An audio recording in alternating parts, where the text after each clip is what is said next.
We're going to cover a little bit of basic fundamentals on Jeet Kune Chui, better known as the straight blast. I'm going to give you about 3 or 4 different variations of it. So we know it from the Wing Chun application and Jeet Kune Do applications, where we're covering center line, which is straight down between the middle of your eyebrows down to your tip of your, the center of your nose down to the middle of your chin, and then all the way straight. If we can protect the center line or keep everything within center line, you have the application of speed and defense together. So think about applying the Jeet Kune Chui as an attack, working it offensively along with defensive. Defensively, because if you're actively going into those straight blasts and you're really exerting the energy and the synergistic movement, either with the hip and or shoulders and or arm extensions, then you're going to be you're attacking the opponent where they're going to be moving backwards as you're moving forward.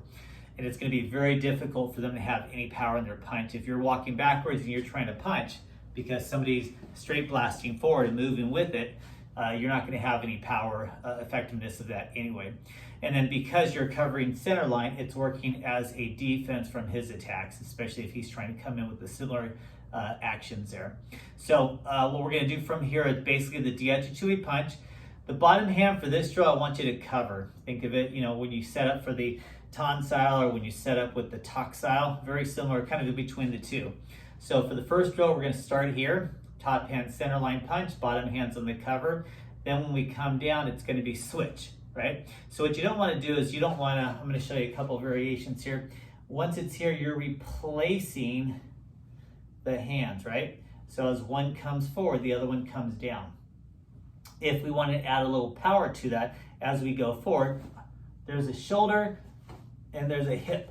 The hip and the shoulder kind of move for the power. That's option 1. Option 2 would be, once you're here, if I'm going to finish off here, I can step forward and drive it through with my feet. So if we're looking at it from this side, one variation, if you're just learning the drill, kind of like we do with the Sepi Ma, the horse stance, you just kind of work it as repetition. We're not doing a whole lot of body mechanics. We're just getting the flow. Once you get that, then you can kind of think about, okay, how can I add power? Can I add power by throwing the hip and or throwing the shoulder behind it and or snapping out and doing both? What we're trying not to do is we're not trying to cross over like we do with a jab or a cross where the right hand finishes off on the left side because you're hitting the opponent in the middle and you're pushing through their head. We're trying to eliminate that for the effectiveness of the speed. So again, one version is just kind of do it nice and slow. You could be in the pigeon toe stance, Yi Kim Yang Ma, toes pointed inward. You can push the hand down in a Jutsu or more of a straight. And then you can add the shoulders and then you can add the step.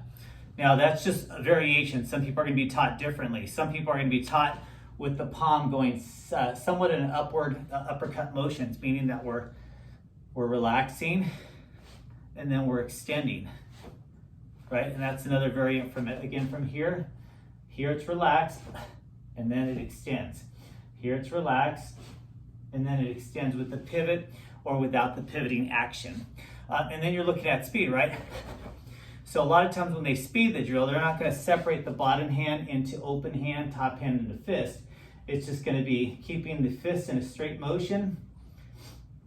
What I don't want to see is it does kind of look like a circle, but it's not a downward push, right? I'm not going punching down, I'm punching. Once I extend it, then I replace it with that.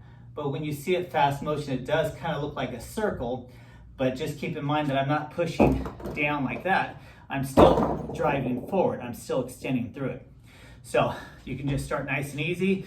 Yi Kim Yang Ma or Sepi Ma stance, keeping the fist just to kind of keep it simple and kind of replacing. You'll notice that at the very end, it's there. And then if you want to add a little bit of shoulder hip motion into it, you can. So work on the Yi Kim Yang Ma and the Jeet Kune Chui with the variation of the bottom hand, either in a Tak style, more of a Fan style. But keep it all center line, kind of replacing it and replacing it. And then you can work those into the stances. I can do it from Doi Ma, the cat stance. I can do it in the Sepi Ma, horse stance. I can do it in the Gunji Ma. bow and arrow stance, Baizhang stance, right? Back heel lifted, and then go into action from there. But again, it's going to be a repetition, and it's going to add speed to it, and it's going to draw your opponent away from you.